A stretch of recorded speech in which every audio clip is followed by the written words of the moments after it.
All right, let me start this screen share. Amazing. Okay. So I see we have awesome people. Michigan, Denver. Michigan is definitely in the house. Okay, my hometown. Super awesome. Okay, great. Well, I think that we can go ahead and get started. We are live on YouTube. We're recording, and I'm super excited to be here today. I'm super excited about our guests.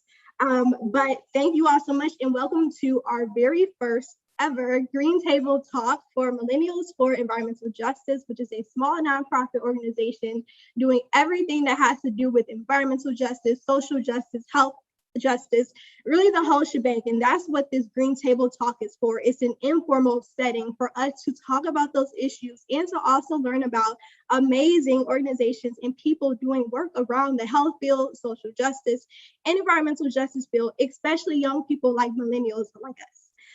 So thank you all so much for joining us. My name is Diamond Spratling. I am actually the founder and the president of Millennials for Environmental Justice, and today I am your host. So I will be hosting our Green Table Talk, and I'm super excited to do so, but I'm even more grateful to be able to share this space with also Jalyn and Ashley from Worthy Health, who will be telling us all about themselves, their work, and also just having these candid conversations about the environment, especially with Earth Day just happening 2 days ago. We have so much to talk about, and even about what that even means, what Earth Day even means for us. So we have a lot of things on the floor, on the table. I was just telling Ashley and Jalyn that nothing is off the table as far as conversation here. I mean, they know a little bit about what I'm going to say, but they don't know everything about what we're going to ask. So we're definitely in for a great treat. So without further ado, I'm going to actually pass it on to Jalyn and Ashley to introduce themselves. All right, great. Thank you, Diamond, for the introduction. Hi, everyone. My name is Ashley Hales, and I'm the co-founder of Worthy Health. Just a little bit about myself. I'm a two-time University of Michigan Wolverine. Yes, go blue, meaning I got my bachelor's in international studies and sociology from the University of Michigan, as well as my master's of social work. So yeah, that's a little bit about me. I'm from Michigan, born and raised, and I'm excited to talk to you all more about our organization, Worthy Health. On to you, Jalyn. Sorry. Hi, my name is Jalyn Walker. I'm also the co-owner of Worthy Health. I'm also a two-time Wolverine. I got my bachelor's in arts and sociology, and then I got my master's at the School of Public Health, specifically for health behavior, health education. Yeah, just a little bit, like a nice little fun fact. I don't know, my favorite color is green at the moment, which is great for today's show. Yes, mine too. Hence, I have the green on. I've been wearing green for Earth Week. So yes. Awesome. Thank you for that. Okay, well you all, yes, two-time Wolverines, super awesome. And now, I want to hear about Worthy Health. I want to know about your organization. So please give us an overview. What is Worthy Health? Like, what is it? So Worthy Health is a holistic health company that is just basically guaranteed to bring out the best in you in a way that you choose to. So I wouldn't relate it to counseling or like a therapy, but it's basically helping you figure out which way and how you want to be healthy. So we focus on different like healthy, holistic realms. So we'll say environmental health for today's topic, which means, you want to be, instead of being like a 3 out of 10 on environmental health, you want to reach that 10 out of 10. And we're not going to sit there and we're not going to tell you, okay, well, here's what you need to do for that. We're going to say, oh, okay, like, what are you doing currently? What are some ideas that you actually want to do? And then if you would like, we can give you, some examples of things like just a quick, cute little one is like reduce, reuse, recycle or something like that, or, trying to support, green environmental companies. But it really is just allowing you to take charge of your own health while not forgetting about all the other areas that are in your life as well. So we don't want you to be, at a 10 in environmental and at a 3 in physical. We really want to help you be 100% all around. Wow, I love that. I think that is so important when we talk about this idea of holistic health, because that's what it is really. A lot of times when we associate health, we just think medical doctors or like, oh, I don't have this disease or I don't have cancer or something like that. But that's not the only thing in the mix. Like, health is really widespread, and a lot of us, we don't think about that. So I think that is so awesome. So why did you start Worthy Health then? Yeah, I guess I could take over that question. So we really started picking up with Worthy Health during the pandemic. It was really just exceptionally challenging time for everyone's lives. All of our lives just really altered between the global pandemic of coronavirus and top of police brutality. And it's just like your everyday challenges of normal life as well. Like, we're human, we're still going on and trucking along. So really, Worthy Health, Jalyn and I saw a need to not only uplift each other, but also people, especially Black people, to let everyone know, like, not only are you worthy, but you're worth it of everything in life that you deserve.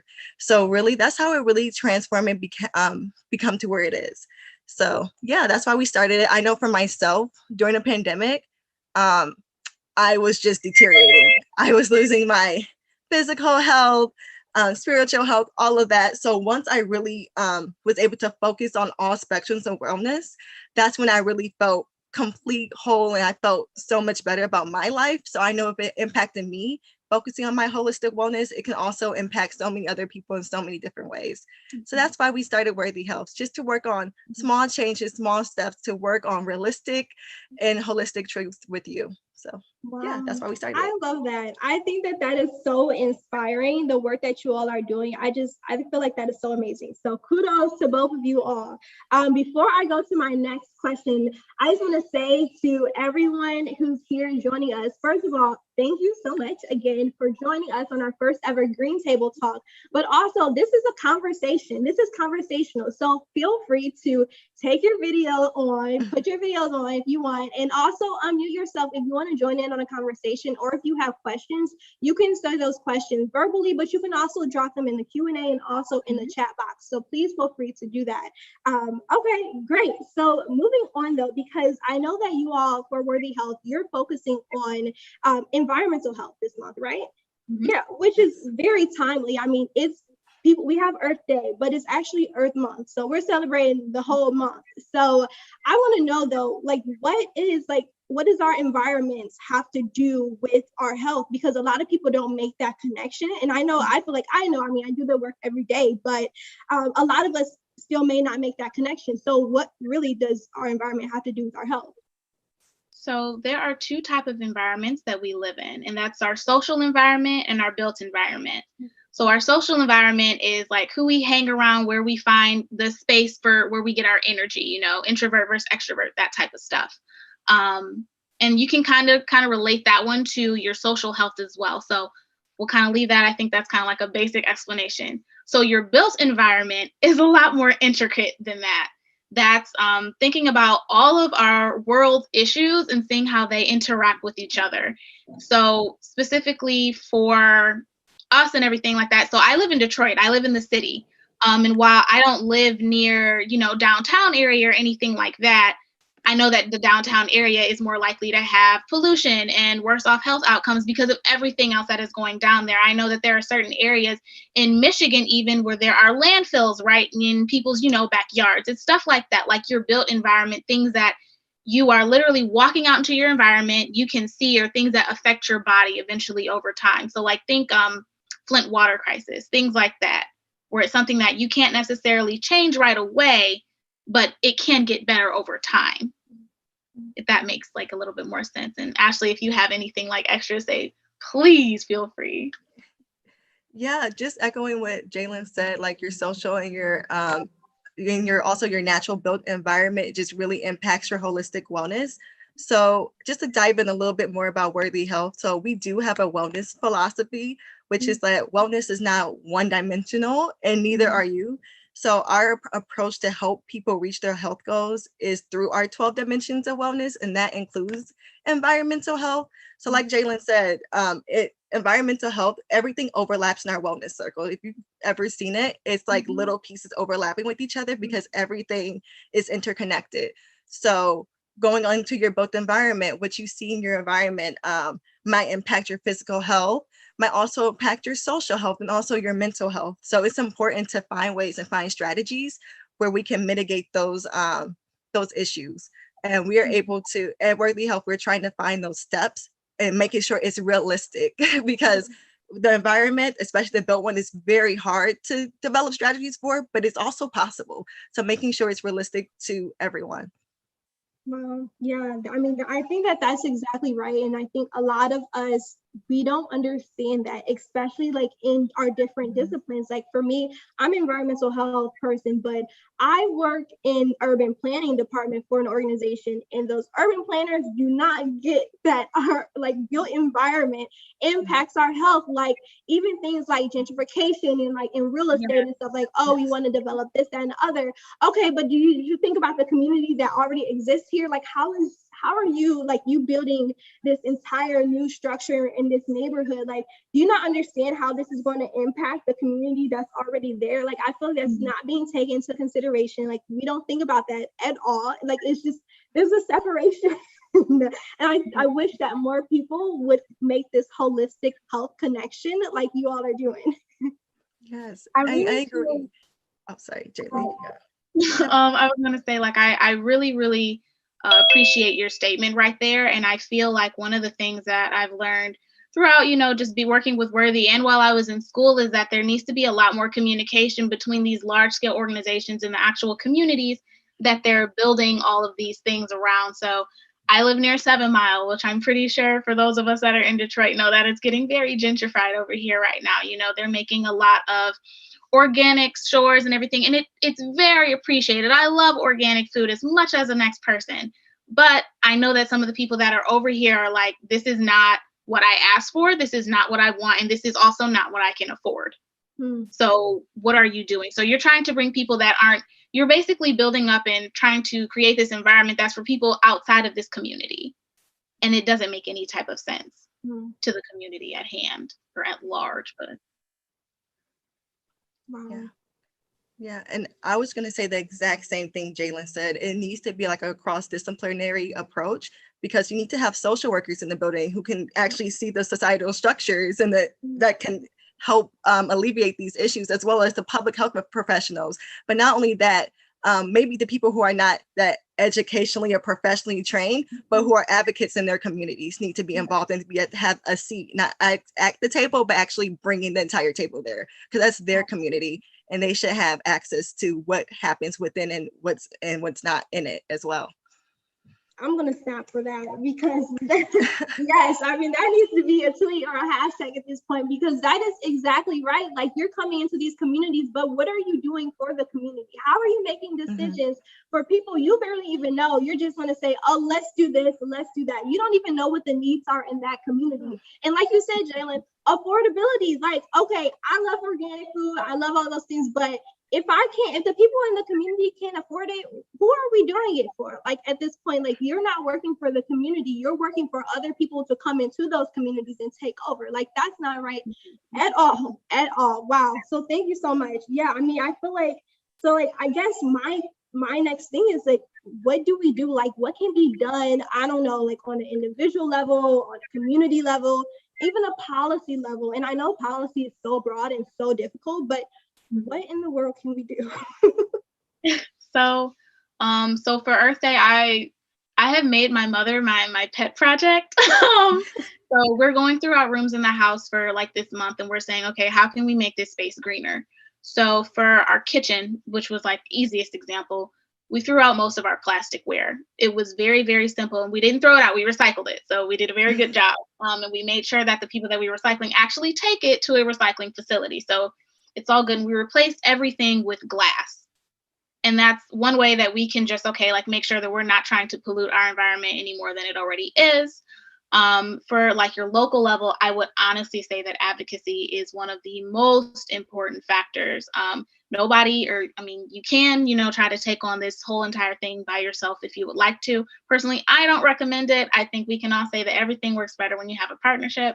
But trying to see those people in your community that have the same interests as yourself and saying, how can we work together to make both of our goals, or to reach both of our end goals?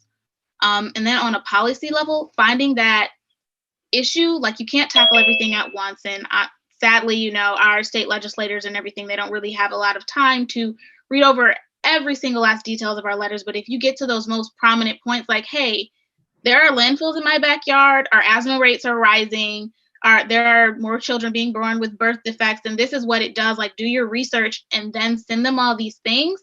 Get them to advocate for you so that when they take these bills to the House and the Senate, they can pass, and that it's actually, plausible for us to make changes on every single level, both at those, the small levels in the home, your local levels, and your policy levels. But the most important piece for all of those is advocacy. Yes, and I totally agree with you, Jalyn, on everything you just said.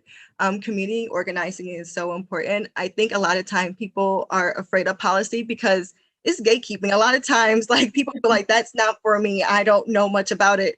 But that's just another way of gatekeeping people from being informed of what they can do within their communities. So I really appreciate community organizing, grassroots organizations working at the ground level. Even it's just a group of people coming together saying, hey, I want to change something in my backyard. People are powerful in numbers, and you are well above all of your expectations. You can do anything you put your mind to, I believe. So just organizing at the ground level is so important, and understanding that although this political jargon can be very overwhelming and scary to people, but that's really what it is, just jargon. You can do whatever you can put your mind to, especially in a community aspect level. Wow, yeah, that is exactly right. And I mean, I feel you about the idea of policy being so intimidating. Like, I mean, I agree. I even think that way as being an advocate or being an activist. Like, it's so scary because we feel like, darn, we do all this voting, we do all this, that, and the other, and we feel like, oh, like we're not being heard. But honestly, the people we vote into those they work for us. Like, we're paying them. Like, that's our taxes. Like, we got you into this office. And so therefore, like, you know, you need to be reaching our demands and answering to what we've asked for. And I just feel like a lot of that, like, I think we either just are intimidated, or like we don't know, or like we just think that the, you know, people in office feel like, oh, they can do whatever they want, they're in office. No, that's not how it works. And I mean, a lot of it, I think, for the community organizing piece, that's exactly right. Like, we need to speak up. We have to speak up. And I know it's hard, and I know, at least for me, like, it gets like frustrating sometimes, even, you know, feel like, oh, I'm still advocating for this, I still haven't seen any change. But honestly, I think having those like numbers actually helps, and making sure that the whole community is on board, like, really gets it. Like, I don't know, last week we actually posted on M4EJ's social media page about the Not in My Backyard initiative. And I know a lot of people don't know that, but it's basically years ago, white communities, white neighborhoods were able to say, it's a policy called Not in My Backyard, NIMBY for short. And basically, they can say that we don't want those landfills or those pollutants or those factories in our neighborhood. Like, oh, okay, great for them. But then guess what? The companies went and started doing it in the Black neighborhoods. Like, okay, that's not right. Like, if you feel like you can't do it in these white neighborhoods, you darn sure shouldn't be doing it in our neighborhoods too. So that's where a lot of that comes in at, is they're like, oh, you know, they don't think that we're going to speak up. They don't think that we have the voice or the power or anything like that. So then they keep doing it, which is essentially not fair. And I want to read this comment too from Eric, because I thought this was amazing. More people of color need to run for office at the local level. Yes, agree 100%. Then vote for the people of color that actually understand environmental injustice, food deserts, and the obstacles that are naturally built in our community. Snaps for that, because that is exactly right. We need more people of color in our office. We need more of them, and people who actually understand environmental justice, environmental racism, all those issues, because otherwise, what are you doing? What are you doing for us? Like, I feel like that's a great way for change on both the policy level and that community organizing side of things. So thanks for that. Okay, so I mean, I just want to shift gears a little bit more. Oh, did you have something to say? Sorry, I didn't want to cut you off. Ashley, looking at you, you were going to say something. No, I'm good. Okay, awesome. So, I mean, I just want to shift gears a little bit though, because Earth Day did just pass on Thursday, you know, short, it was great. And I just want to know, like, so did you all do anything for Earth Day? What did you do? Yeah, so for Worthy, like, we just kind of like made like a nice little post, but I believe that we both did things like individually. So like for me, it was, you know, just trying to make people aware in my home, and like talking to friends and family, you know, happy Earth Day. Like, what are you doing today? Like, I'm going to make you do something, and I'm going to bother you until you tell me. Yeah. Specifically for my home, it was going through specific rooms in the house and saying, okay, is this product safe? Is this product organic? And, you know, I will admit I'm a shopaholic. I found like recently like a really, really great website that tells you like how green a company is. And I was like, okay, so I've written down these things. I'm like, okay, so moving forward, I'm only going to buy items from these places. So like one of the places was like Adidas. I haven't looked at Nike yet because I'm scared. But, you know, like looking at places like that and saying, okay, you know, I want to support companies that also align with my ideals and my values. Yeah. And I think I told you all earlier, like for my, you know, kitchen, it was, you know, making sure that we took out all of our plasticware and, you know, replacing it with glass.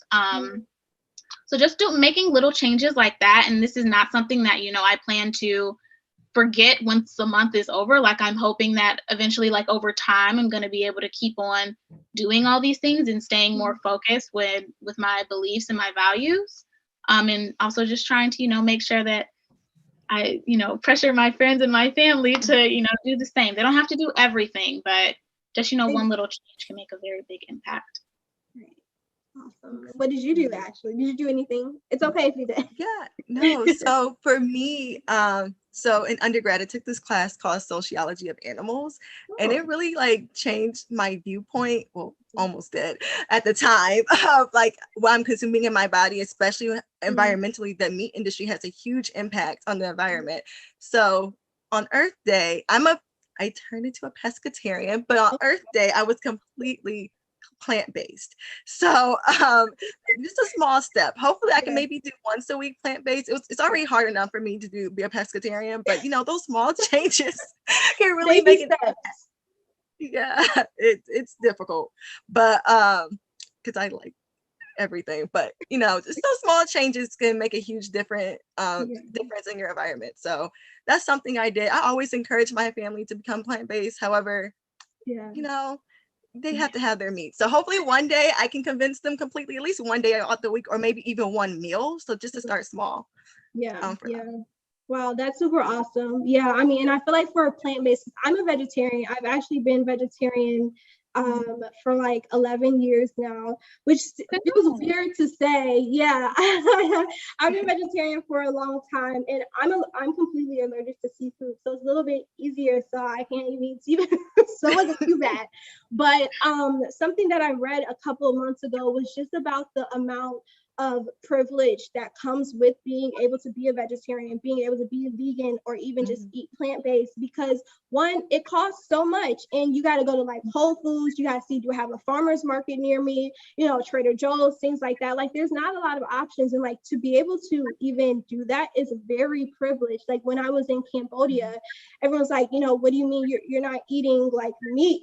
It's privileged, because in other countries it's like you eat what you're given. Like us Americans, we're like, oh yeah, we want to be vegan, things like that, so that. But also, everyone doesn't have the means to do so. So kudos for you to even doing it one day or once a week. It's definitely not easy. And I think, let's see, we have another comment in here. Okay, yeah. So Jalyn just hit a great point. I was going to ask, other than amplifying the voices of our community members, how can we get the attention of policymakers or even the business community? For example, boycotting businesses that are not environmentally safe. That is amazing. Yeah, and I think that that's so important, because we don't think about the businesses. A lot of times, at least for me, I like kind of exclude them. I'm like, oh yes, we need all the policymakers and we need on the community level. But really the businesses have a lot of power.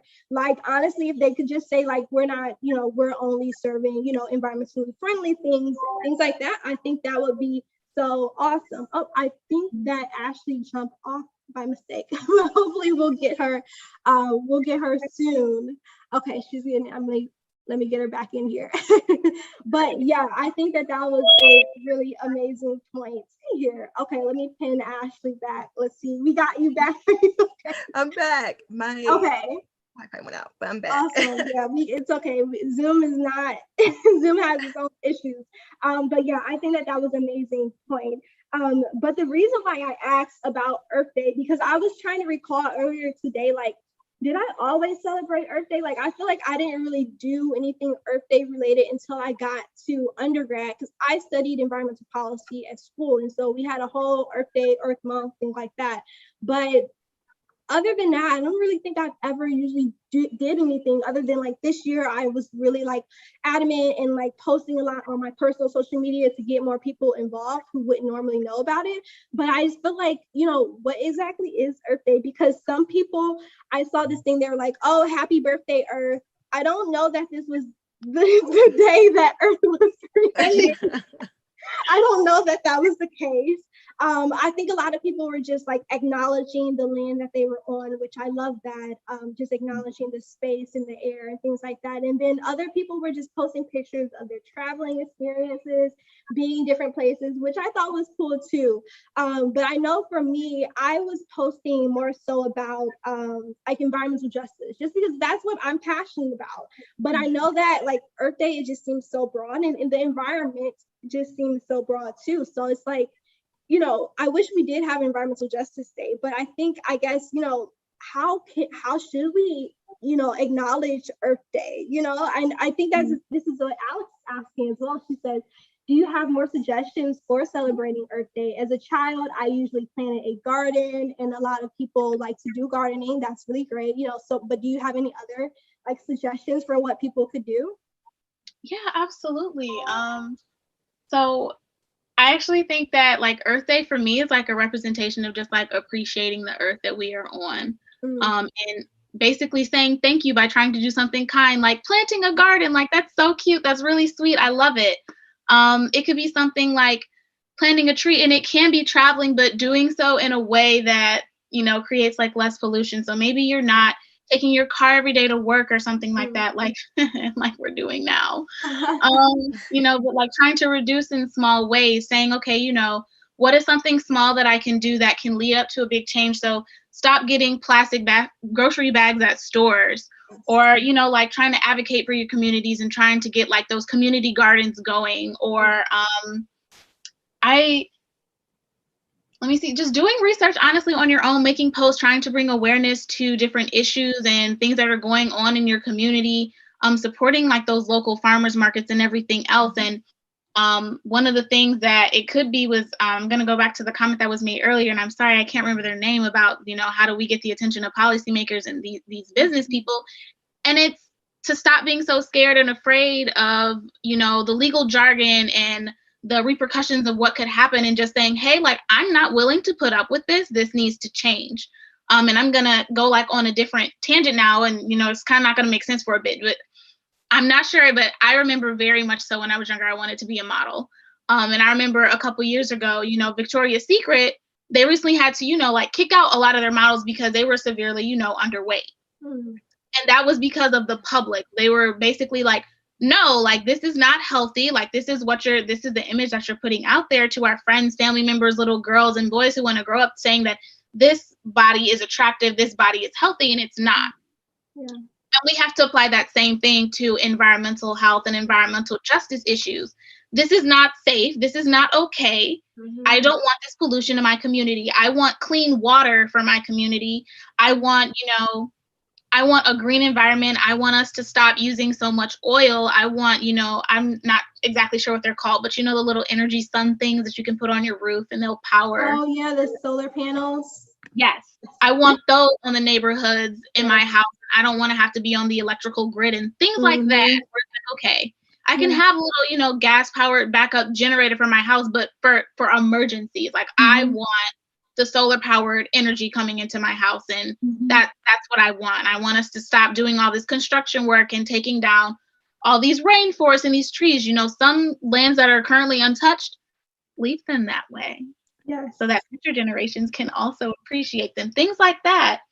So just honestly finding a cause that you really, really care about, whether it's big or small, depending on what you want to do, and going for it. Like, don't be scared, just go for it. And when you find that long list of potential things that that it might take to get what you want to get done, don't be intimidated by that. Take that as a challenge and say, when everything is said and done, when I have achieved my goal, I'm going to look back at this list and say, wow, I did all of that.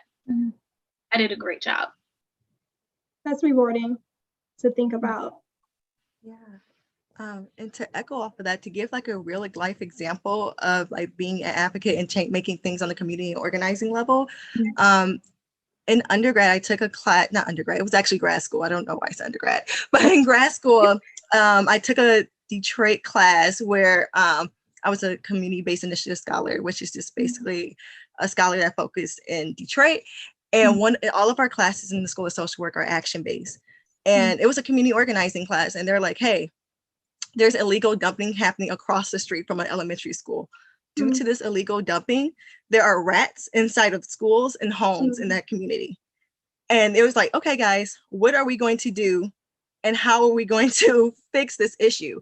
And there were so many moving parts. It was a group project of about 14 of us. And we really divided it up. But first thing first, we talked to the community members. We asked them, what's the underlying issues? What's the work that's already being done? And how can we offer ourselves as services? Because we're not going to just come in and take on a project that you already have started. So going into a problem, understanding the history of it first. If you're going to change anything, you have to understand the history. In addition to that, we really broke up the parts of just, there was a community advocacy. So working alongside the community members who are already doing so. And we also wrote a letter to the illegal person who did the illegal dumping. We found out who he was. We found out his address and put the University of Michigan stamp on it. And that was scary enough for him. And some other community organizers really got involved. They even got the local news stations, Fox News got involved. And eventually the illegal dumping went away. Like, he cleaned up that entire area, because that was really the effects of the community. Like we did some efforts to really light a fire, but they did all of the work on the community level to create that change. So you're able to create changes inside your backyard. Like I said, like you're able to do so. So don't be intimidated, don't be afraid. You're able to make the change that you want to see in your own backyard.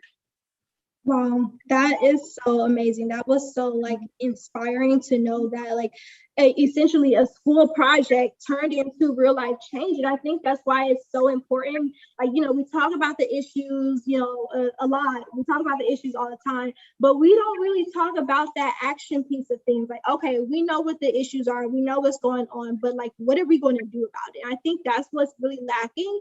And even just that community aspect of things, people underestimate the power of voices, especially communities. Like people underestimate it all the time. Like I see it, like I'm in the public health field, so I see it in research every day. Everyone wants to have the best research and we want to do more studies on this. First of all, how many more studies do we need to do to know that air pollution is in Black and brown communities? I mean, a 5-year-old can tell you that, for one. And for two, I mean, why are you just starting an entire study or entire project for a community without ever even asking them, you know, do you want this? You know, what the issues are, what's going on? No assessment at all. What type of sense? And these are like professionals, PhD people. Like it's flabbergasting to me. Like, is anybody else mad about that? Because I am. Yes. One of the first things that they taught us in public health was essentially you cannot go into a community without asking them for what they want. Because at the end of the day, when your project is done, the only thing that you will have done is wasted your time and theirs. And I think another important key piece of that is that the project also has to be sustainable for the community. Because at some point, as a researcher, you're going to move on to another research project. And you're not going to be there anymore. They might not have the same resources. So can that community actually continue to actually, you know, keep going with this project after you leave, after your resources are gone? You can't give them like a $10 million project that costs, I don't know, $60,000 a month to run, because if the community doesn't have that to spare, you've done nothing in the long run.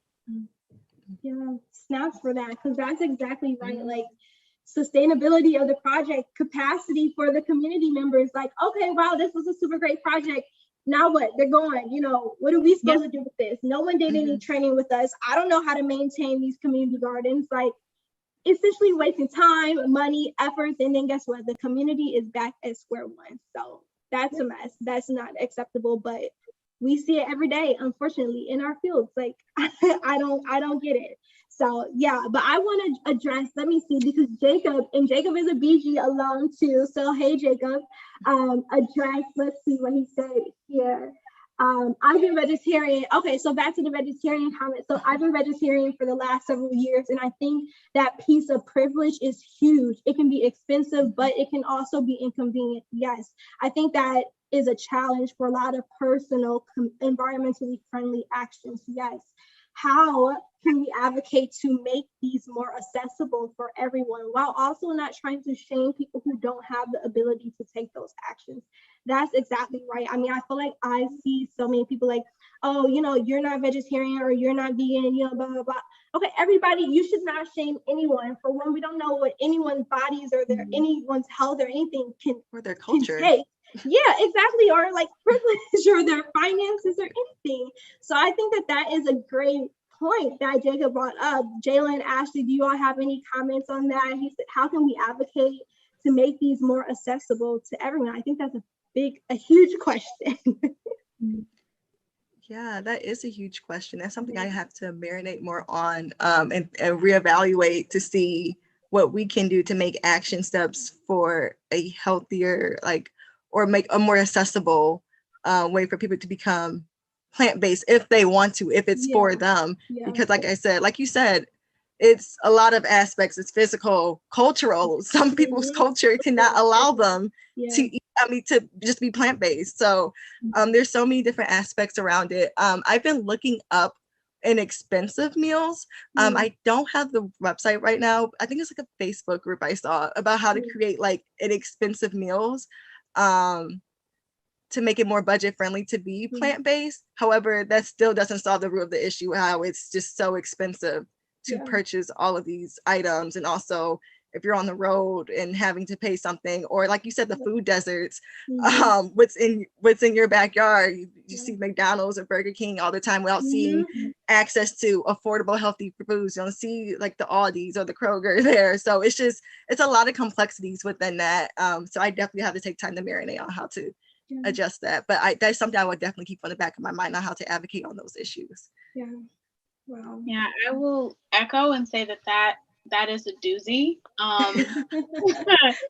The first thing that I would probably say is, honestly, I really do think that those community food gardens can work wonders. The problem is always the maintenance, though. And then you can't, even with the community members, one, they have to take care of it, and two, they have to find a way to fairly distribute what they have, grown and gotten. But they also have to be able to make money from that so that they can keep everything going.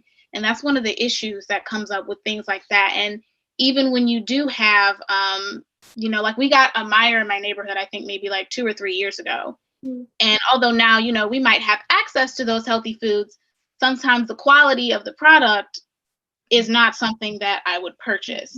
And I will admit I'm a little bougie, but I think that, asking for my lettuce to be crispy instead of, wilted is not that big of an ask.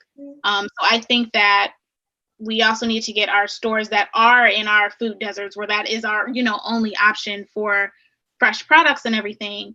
I think that we also need to hold them accountable for the products that they're trying to sell to people. Because I don't want brown carrots. I would like, crispy. I want everything nice. I want it to look nice. I want it to be fresh. I don't want it to, expire the next day. But I think that those community gardens, really, really advocating for your community for additional resources. And then I know that a lot of communities are adverse to putting them in their communities, but food banks. Like, I know a lot of people will say like, oh, it might draw in the wrong crowd, but these people need help. And if you're able to give it to them. So I know, there have been times where I'm like, I'm going to make 1 million salads, and I refuse to buy back salad at this point. I will get the stem and I will just clean it off and everything else. So it makes my life, I try to make my life as hard as possible when I make a salad. But I am not going to eat 3 lettuce heads. So normally, I end up calling a friend, or I'll take some to my grandma and I'm like, hey, I've cleaned it, I've washed it, you can have it. I'm not going to eat it all. But I know that if we had like a food distribution center or something like that in our neighborhood, I would gladly take it there. I'm not going to eat 5 bunches of lettuce. I'm probably just going to eat like 2 or 3. I buy tomatoes because I love them. And then, I'm bougie again. So, it starts to get a little bit softer than I'd like. And I'm like, when I could just, take it somewhere else. But I'm like, okay, I'm going to eat this tomato like an apple instead because I need it to be gone. And it's like, I think that really, really having people in communities where they could afford to have those few distribution centers, and maybe having, children in high school who need volunteer hours and something like that run them and work them and make sure that everybody is getting what they need. I think that would be great. Yeah. I think you brought up like so many great points in one setting. I mean, I think definitely food waste is a huge issue, especially I feel like on college campuses, for one, there's so much food, it's ridiculous. And I think also just people like us who like, like it's just me and my boyfriend here. So I mean, we can only eat so much, but like some food, like you have to buy it like in bulk and it goes bad so early.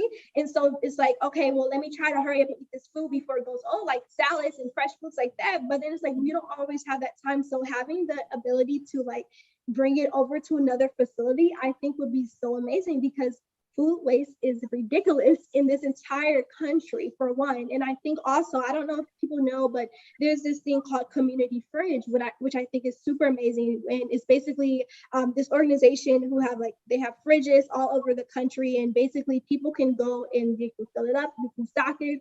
But also, if you need some food too, you can go and grab some food as well. So I think that that's also a super cool initiative that they've recently started.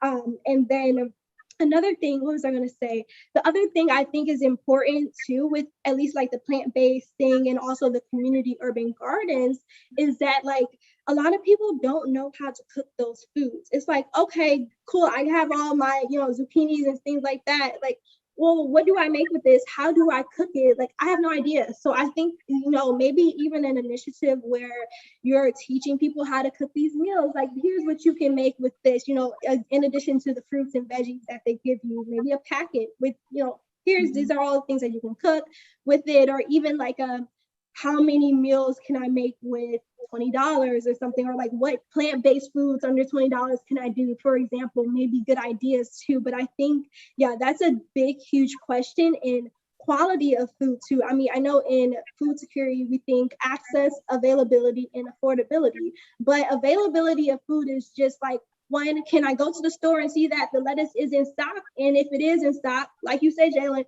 can I eat it? Like, should I be eating this?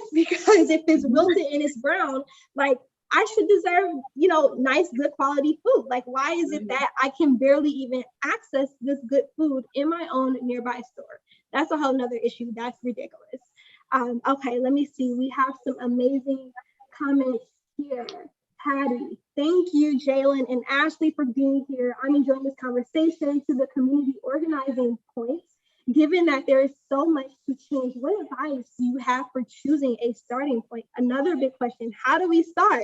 So for example, food insecurity, pollution, and water access are major issues in my community. Would you advise me to tackle the biggest issue, the most pressing issue, the issue that's closest to me? Where in the world should she start? So I will never advocate to tell someone what to do. However, what I will say, if it was me, I would start with the one that was nearest and dearest to my heart, because that's the one that you're going to want to fight for the longest. That's the one that you're, like, you're not going to get tired of. That's the one that you're going to be very, very invested in. So let me read your comment really quickly. So like one of mine for those is food insecurity. And that's because I mostly, like, I think about children when I think about food insecurity. I think about them not having meals when they go home and everything. So every time I would sit there and I would look at this long list of things that needs to be done. Whereas, like air pollution, my older brother, he does have asthma, but he's doing great. So hooray. I'm probably going to sit there and I'm going to say, okay, this is an issue that, I hate to give it up, but it might be able to wait a little bit longer. But those children, I think in my head, they're not going to be able to wait. They're hungry now. They're suffering now. So I need to stick with this for a little bit longer, and I need to get this list done. And that also, it makes you think about little small things that you can do. So can you start working in the schools? Can you get, members of your community to donate food items to their homes if their parents are okay with that? And then you think about transportation and things like that. How are you going to get everything to them? How can you make sure that this project is sustainable to their community for the kids? Because ultimately that would be like my idea, like who I'm trying to help. But the other thing that you should do is just finding that starting point, that thing that's near and dear to your heart, but then also identifying a population that you want to help within that.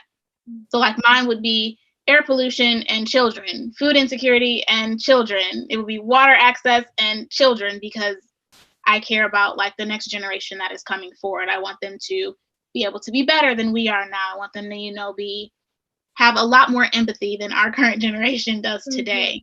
And I think back to those little things, and I think that those are the things that are going to keep propelling you forward when you're taking on this project. Yes, we love the kids, so. Yeah, I guess I can add to that. To where to start, I think it's great to start, like, once you do figure out that point that you want to, or that issue that you want to address, it's just to figure out, like I said, the history and assess like who is already doing work in that field, because you don't want to reinvent the wheel at this point. You don't want to just add extra burden to yourself. And partnership, like I said, is so important. And like there's so much history in a community. So you want to make sure when you do enter into that space, or even if it's in your backyard, analyzing to figure out who is already doing this work and how can maybe I can add my input into it. So I think that would be a great start as well. Yes to the partnerships, like work together. I feel like numbers are so big. So if we have a whole bunch of different communities or community organizations why not build a whole coalition toward, I mean, we're all working towards the same thing. And I think also for all three, Hattie, for all three of those different issues that you mentioned, I mean, they're all intersectional. And I think that's the greatest thing about the environment or environmental justice is because pollution, water, food access, they're all connected. I mean, really, you can build a whole project that intertwines all three of them because we can't honestly have one without the other. So thank you for that. Okay, I did see another question here that was sent directly to me. I don't want to miss it. Let's see here. How important is it to connect communities with resources and trainings, such as networking and funding opportunities, so that they can sustain a safe environment within their communities? Very. Just a short answer. I think that kind of really answers the question right there. Like you just talked about sustainability. Everything that you just mentioned are things that community is going to need to sustain the environment or the project that has been put into their vicinity. They're going to need money, they're going to need resources, and that includes, time, people, the training and the knowledge to actually keep it moving forward. So it's very important. If you take away the money, the resources, the experience, you got nothing, you've done nothing at the end of the day. So it's very important. Yeah, you need all three. Amazing. Yeah, wow. Thank you for that. Okay, Ashley, did you have anything to add? Otherwise, we can move on to the next. No, I just agree with everything what Jalyn said. You need that was good. all of it. Yeah, I was gonna say you hit all the points in like 10 seconds, so that was good. Okay, so we're winding down. Do we have any other questions before we start out with our closing?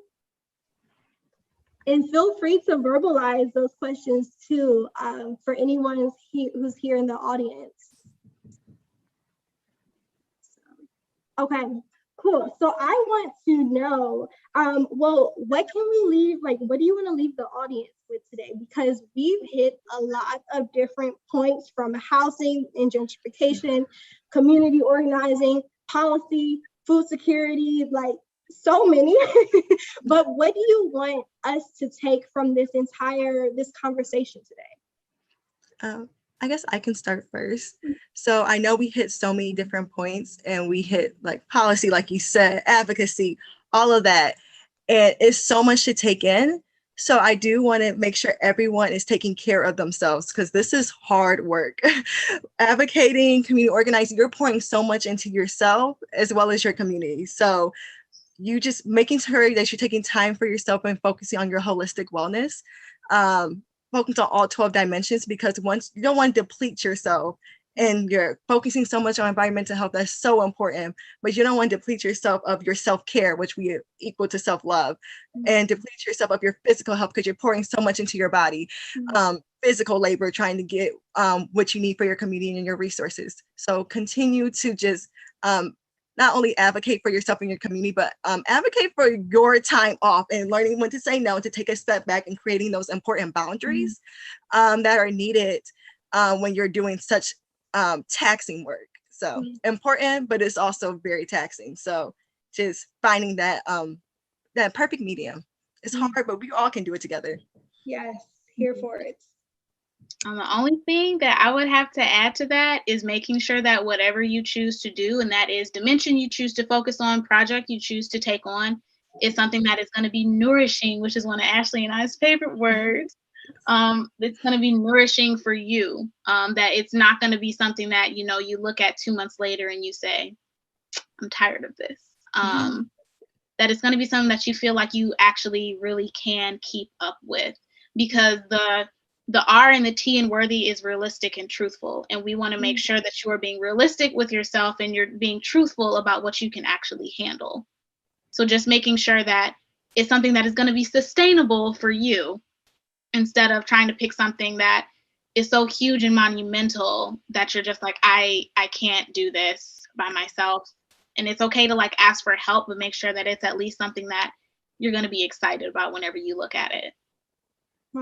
That's amazing. I mean, I completely agree with being intentional in making sure that it's fulfilling for you, and especially that mental health piece. I'm taking mental notes right now because it's draining. I mean, it's hard working on these big issues that you care so much about it, especially if you're working on the issue for a community that you're a part of. It's like, this is personal for me. So I think that it's really hard. So being able to navigate that space of understanding what you can handle is so important and so overlooked.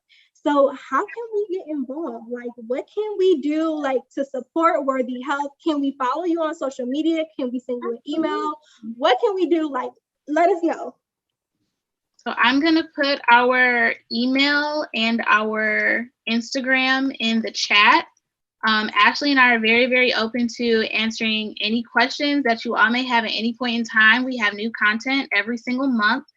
We do have like these wellness workshops. If you all have like your own businesses or anything like that, if you just want to consult with us, we're willing to do that as well. We also could help you come up with, like different plans for any of the health dimensions that you want to just be a little bit better in. Yes, so you can follow us on Instagram on worthy_health, as well as you can email us at worthy.health101@gmail.com. Wow, amazing. Thank you so very much. I hope we answered all the questions in the chat. Yes, okay, we have the Instagram and everything else. Again, thank you both, Jalyn and Ashley, so very much for helping us with our very first ever Green Table Talk. Hopefully this is just the beginning. I mean, you all are both amazing. Worthy Health is amazing. We cannot wait to keep up this partnership and relationship with you all. Keep doing this amazing, fulfilling work. It is worth it. It is worthy. You all are worthy. Everyone is worthy. So thank you all so much to our audience who joined us, people who joined us on Zoom, on live, on any other platforms. We really appreciate it. And please feel free to follow us, Millennials for EJ, on social media. Email us. Let us know how you liked it and use our hashtag #M4EJ Green Table Talk. And thanks so much, and see you all next month for our next Green Table Talk. Stay updated through our emails to find out more information. Thanks, everyone. Thanks. Thank you for having us. Of course. Thank you.